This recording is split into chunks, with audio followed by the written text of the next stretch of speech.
Vous êtes de plus en plus nombreux à nous suivre et à participer à l'évolution de la chaîne Afrique N24, et sincèrement nous tenions à vous en remercier. Nous lisons tous vos commentaires qui enrichissent le débat et vraiment nous vous demandons de nous soutenir, en aimant les vidéos pour une large diffusion, et pour continuer à avoir une ligne éditoriale indépendante, et vous proposer de nouvelles émissions toujours de plus en plus enrichissantes. Ne restons pas passifs, soyons actifs. Merci et à bientôt. Teacher, bonsoir. Teacher, j'ai effectivement lu la planche de Jean-Baptiste Komi, planche dans laquelle il est écrit blanc sur noir que les Dias ont paradé sur la place de l'indépendance au Togo. En effet, un ministre, un ancien ministre, opposant aujourd'hui, de premier plan au Togo, m'avait déjà soufflé à l'oreille qu'il a appris que des soldats américains paradaient sur la place de l'indépendance. Mais Bill, je n'en ai pas fait cas, je n'ai pas pris ça au sérieux, parce que au Togo, ça peut aller dans tous les sens. Et pour écrire quelque chose, il faut vraiment aller sur des pincettes. C'est quand Jean-Baptiste m'a envoyé sa planche que j'ai dit, cette affaire devient intéressante. Donc j'ai pris soin de lire. Et quand j'ai lu, j'ai recoupé. Et tout ce que Jean-Baptiste a écrit était vrai. Je te rappelle que Jean-Baptiste, c'est un Togolais que je ne connais pas, ou nous ne connaissons pas lynxtogo.info, et qui nous envoie des planches, vraiment des planches de qualité. De qualité, bien fouinées, il écrit rarement, mais quand il vous envoie une planche, la planche est dense. L'article vaut son pesant d'or. Après avoir lu l'article, je n'étais point étonné, parce que j'ai été un lanceur d'alerte. Et si tu te rappelles, j'avais comparé le Togo au Nicaragua. Et je disais que ce que le Togo vit, c'est ce que le Nicaragua aussi avait vécu sous l'emprise américaine. Voilà un pays appelé Nicaragua, un tout petit pays de l'Amérique latine, qui n'a rien dans son sous-sol, mais qui était pratiquement le pays que l'Amérique ne voulait pas lâcher. Ils ont maltraité ce pays. Et ils l'ont affamé aussi, proprement. Ce n'est qu'après que les experts ont compris pourquoi l'Amérique détestait un pays pauvre à ce point. Au fait, le Nicaragua était un pays échantillon pour eux dans toute l'Amérique latine. Quand ils veulent déposer un chef d'État, ils font l'expérience d'abord au Nicaragua. Quand ils veulent faire circuler de la drogue, ils font l'expérience au Nicaragua. Quand ils veulent tuer des opposants, ils font l'expérience au Nicaragua. Quand ils veulent piller les autres pays de l'Amérique latine, le Nicaragua sert de marchepied. Si tu vois bien, tout change en Afrique de l'Ouest. Mais au Togo, tout est statique. Au Bénin, on a connu des alternances. Au Ghana, on a connu des alternances. En Côte d'Ivoire, on a connu des alternances. Au Sénégal, on a connu des alternances. En Guinée, on a connu des alternances. Au Libéria, on a connu des alternances. En Sierra Leone, on a connu des alternances. En Gambie, on a connu des alternances. Et tout à côté, au Togo, on ne connaît pas les alternances. Des fois, ils nous donnent l'impression que bon, on veut vous aider pour l'alternance. Et ça échoue. C'est comme ça qu'ils manipulent le peuple. Je me rappelle encore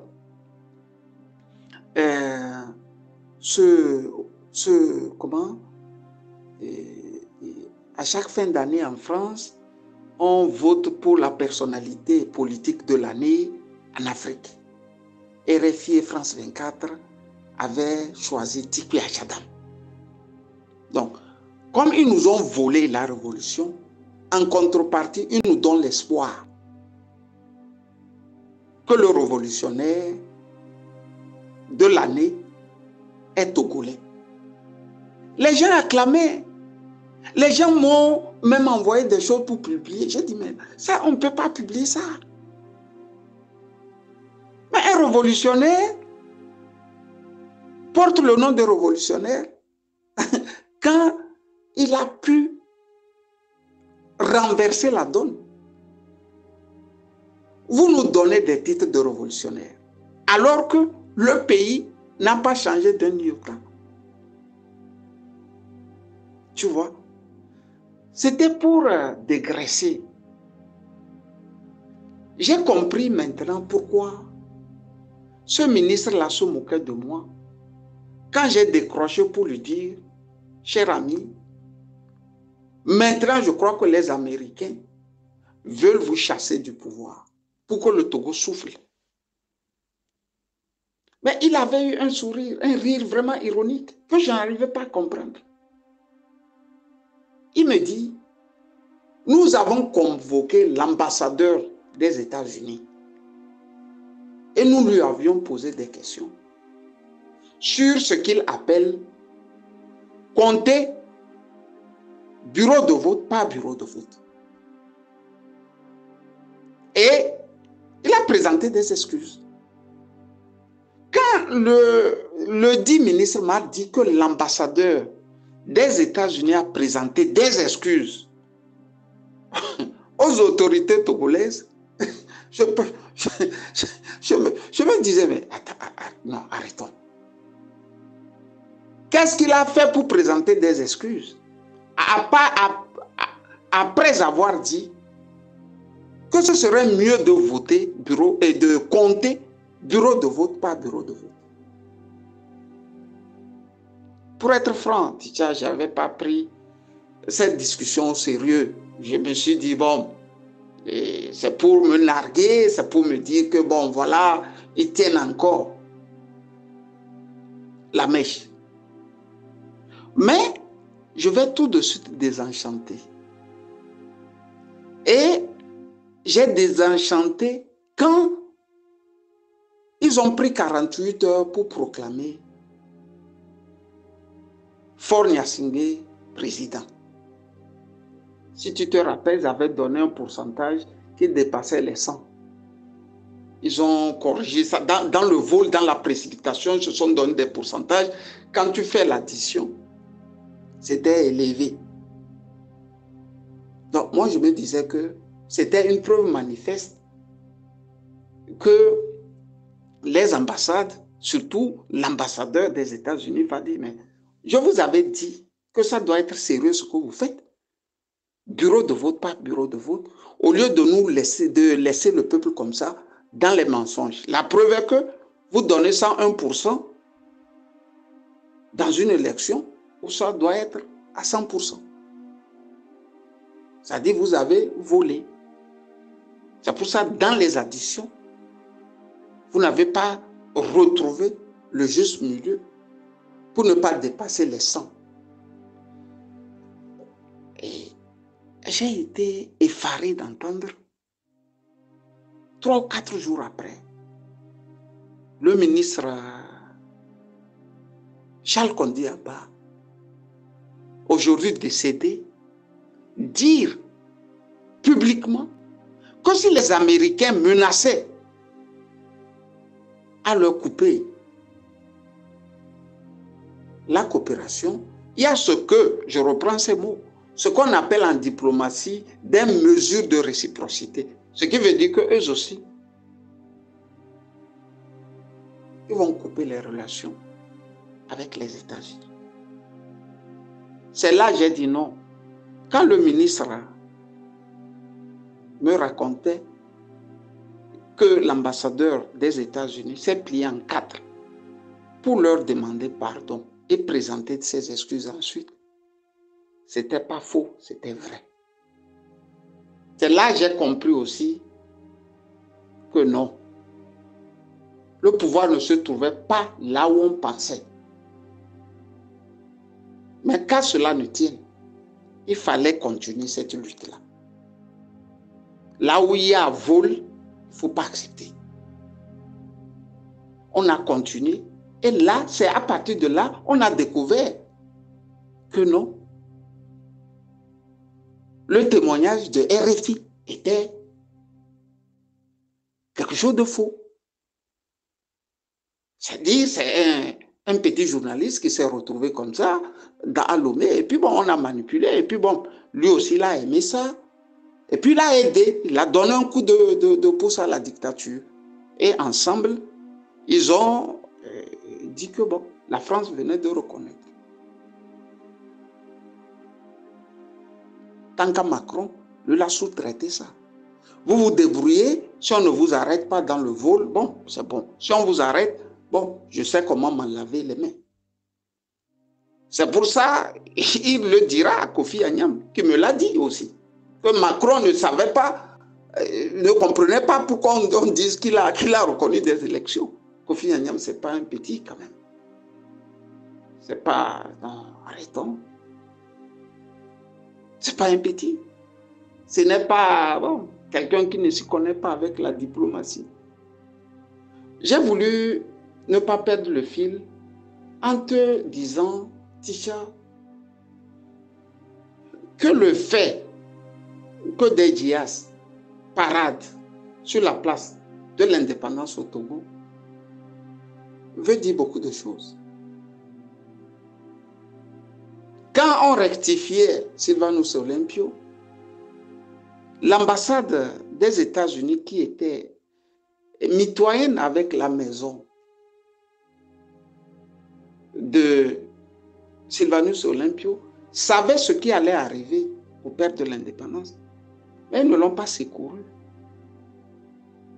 Mais nous ne sommes pas un peuple avec de la mémoire. Si on était un peuple qui a de la mémoire, on devrait nous apprendre très tôt que les Américains ne sont pas nos amis. Les États-Unis ne sont pas nos amis. On pouvait avoir des relations entre États, comme ça s'est passé aussi en Iran. Ils ont des relations entre États. Mais l'amour entre peuples, non, ça a des limites.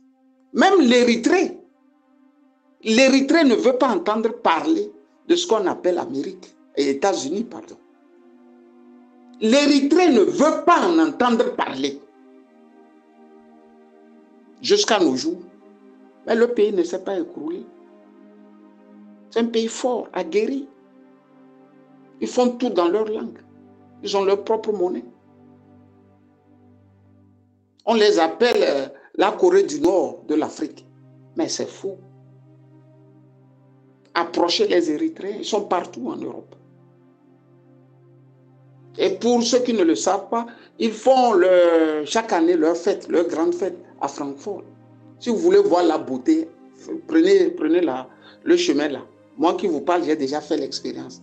J'ai une petite amie érythréenne. Donc je ne dis pas des choses comme ça. Si vous voulez voir ce qu'il y a de plus beau dans ce monde, allez là-bas. Bill, c'est frustrant. C'est ici que tu peux comprendre que Faure Gnassingbé a vendu tout le pays. Et en contrepartie, on lui donne le pouvoir. Les Faure Gnassingbé, c'est les restes du momboutisme, au fait. C'est les restes du momboutisme. C'est-à-dire, tu vends ton pays, quoi. Tu donnes ton pays gratis à un autre pays. Ils peuvent le malmener comme ils veulent. Et en retour, toi, tu as le pouvoir. En attendant qu'un jour, les Américains là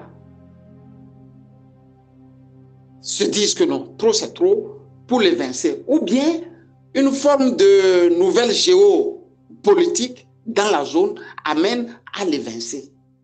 Sinon, je ne vois pas pourquoi une dictature de 56 ans pouvait se dresser sur ses ergots avec le ministre Charles Kondi-Agba et menacer les États-Unis de réciprocité. Vous voyez. Je me rappelle encore comme hier, le jour où on a arrêté Gbagbo, ce politicien Arsène Dogba m'a appelé et m'a dit ils ont déjà saisi un brillant avocat américain pour qu'il défende la cause Gbagbo. Mais le même m'a réappelé 2 heures de temps après pour me dire que l'avocat en question a refusé de prendre le dossier Gbagbo pour la simple raison qu'il aurait appris que Obama a appelé Gbagbo et Gbagbo n'a pas décroché. C'est une injure pour lui.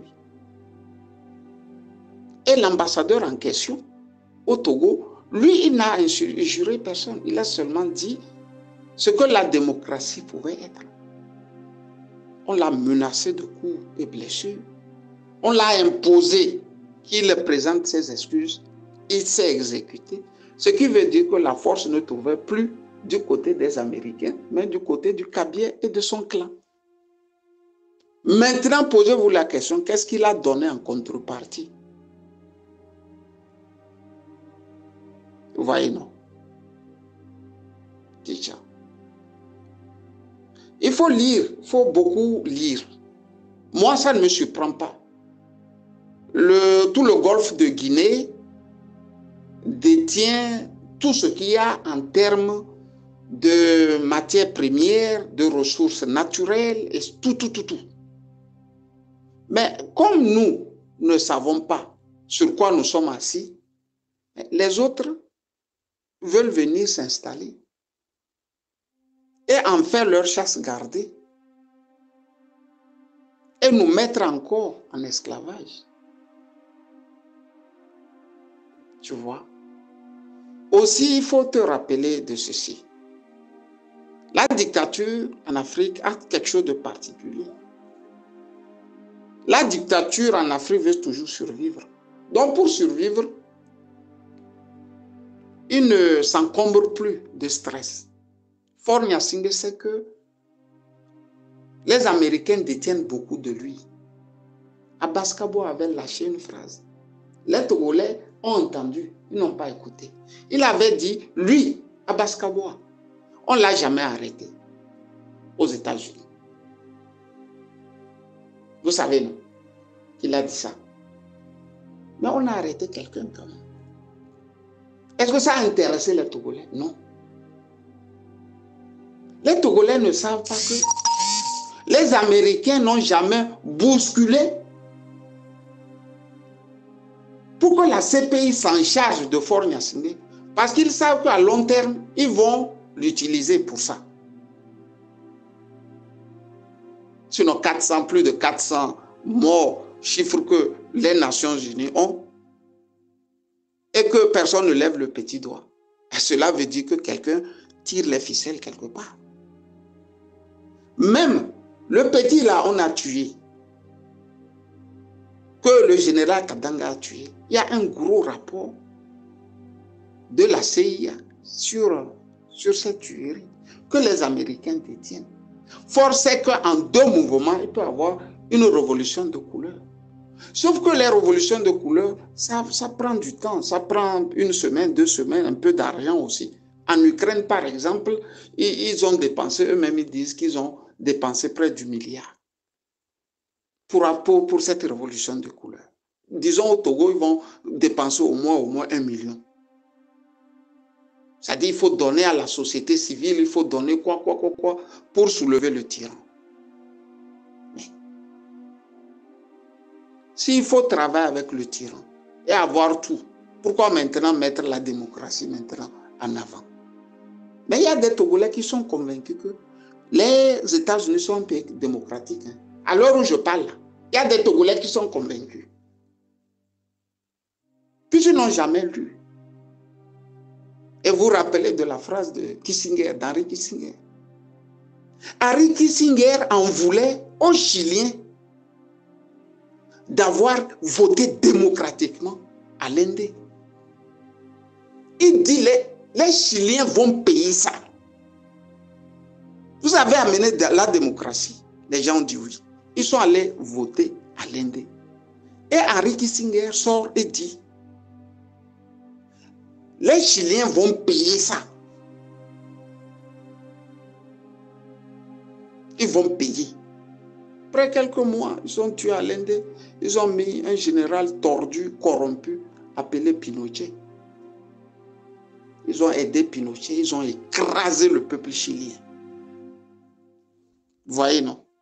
Donc, ne soyez pas étonnés. Ils sont là pour aider Faure Gnassingbé à écraser le peuple togolais. Pas la démocratie ne les intéresse pas. C'est la côte qui les intéresse. Un port en eau profonde, du pétrole, parce que si on a retrouvé du pétrole au Ghana, en Côte d'Ivoire, au Nigeria, souffrez que je vous dise que sous Eyadema Kofi Panu et Agbeoum Kodjo quand même, nous avons montré un échantillon de notre pétrole. Échantillon qu'ils étaient allés en haute mer chercher par un consortium, je crois, norvégien, qui leur avait remis, voilà, c'est votre pétrole. Et Adema, à son retour, qu'est-ce qu'il va faire? Cette affaire du pétrole-là, il faut s'asseoir sur ça.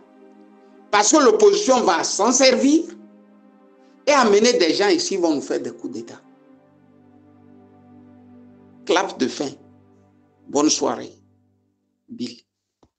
Teacher, pardon. Bonne soirée, teacher. Vous êtes de plus en plus nombreux à nous suivre sur Afrique N24, et vraiment nous tenions à vous en remercier. Nous lisons tous vos commentaires qui enrichissent le débat et vraiment nous vous demandons de nous soutenir pour continuer à avoir cette ligne éditoriale indépendante, et vous proposer des émissions toujours de plus en plus enrichissantes.